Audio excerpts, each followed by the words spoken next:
സാരിയിൽ നിന്നും with blouse cut ചെയ്താണ് നമ്മൾ ബ്ലൗസ് തയ്ക്കുന്നതെങ്കിൽ ആദ്യം സാരി 6.25 മീറ്റർ ഉണ്ടോ എന്ന് നമുക്ക് ടേപ്പിലൊന്ന് അളന്ന് നോക്കണം.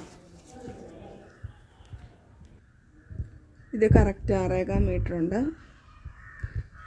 അങ്ങനെയാണെങ്കിൽ സാരിയുടെ മുന്താണിയുടെ ഓപ്പോസിറ്റ് സൈഡ്, അതായത് നമ്മൾ സാരി ഉടുക്കാൻ തുടങ്ങുന്ന സൈഡിൽ അളന്ന് നോക്കുക. അളന്ന് നോക്കിയിട്ട് 80-90 സെൻറ്റിമീറ്റർ മുറിച്ചെടുക്കുക. വണ്ണം കുറഞ്ഞവർക്കാണെങ്കിൽ 80 സെൻറ്റിമീറ്റർ, ഇത്തിരി നല്ലോണം വണ്ണം ഉള്ളവരാണെങ്കിൽ 90 സെൻറ്റിമീറ്റർ ഈ അളവിൽ മുറിച്ചെടുക്കുക. 90 സെൻറ്റിമീറ്റർ കൂടുതൽ മുറിച്ചെടുക്കാൻ പാടില്ല. അങ്ങനെ മുറിച്ചെടുത്ത് കഴിഞ്ഞാൽ നമുക്ക് സാരി ഉടുക്കുമ്പോൾ ഒട്ടും ഞൊറിവൊന്നും കിട്ടാതെ വരും.